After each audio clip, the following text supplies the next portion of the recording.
Hi, and welcome to the Route to CISO podcast. It's me, Chris Rides. I'm going to be your host, and I'm going to be chatting to seasoned Chief Information Security Officers about their career journeys. We're going to be unencrypting their real-life stories and searching for the hidden keys to help you fast-track your cybersecurity career. The final question I always end on is if you could go back and whisper in the ear of your early career self, you know, having all of this wisdom and all of this experience, what's the one piece of advice you'd go back and give yourself? Don't be so afraid. Right? Don't be so afraid. Risk averse, remember I kept saying that? Yes, so yes. Fear sometimes got in my way. Fear of failure, fear of not knowing enough, fear of what people would think of you, right? We all have different types of fears. So I think sometimes it got in my way. Yeah. I can imagine and it's interesting you say it, because I think it's one of those things where the more experience and the wiser you get, the more you realize there's less to be scared of, because that's right.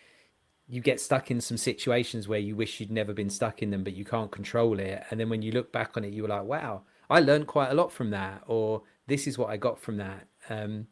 So there was a gentleman who used to go out and coach, let's say high schools in less than well-off areas to try to coach them into how do you get yourself ahead when you're starting off so far behind in life, right? And his advice always was get a job, because one job leads to the next job. Even if that job's not a great job, then the next job, and then the next and the next and the next, and you learn and you're building from that.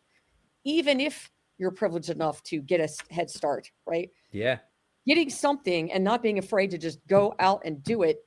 It's not a lifetime commitment, right? You can adjust things, right? Like if I say, yeah, I spent 4 years in college, 8 years going to school, and I got my law degree, and now I totally hate it.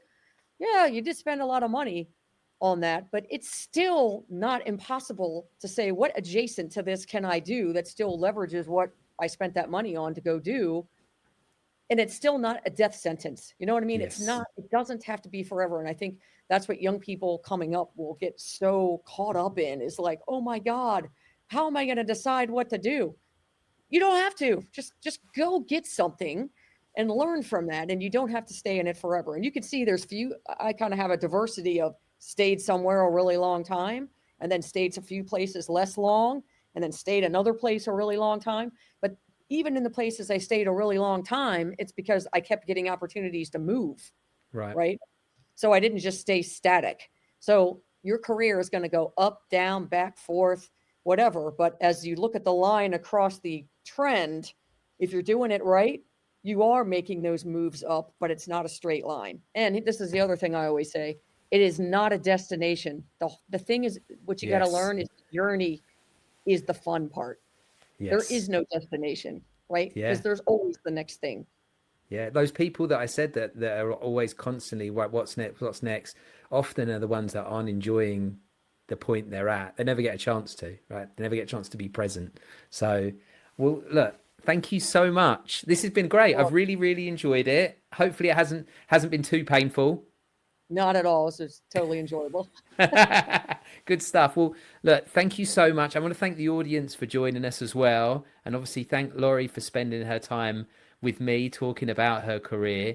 Thank you for listening to the Route to CISO podcast. If there's something you really want me to ask on the next episode, or if you're a CISO who wants to inspire the next generation, please reach out. I'll leave a URL to my LinkedIn profile, and make sure you connect and message me there. We're always looking for feedback, so please don't forget to like, comment, and subscribe wherever you get your podcasts.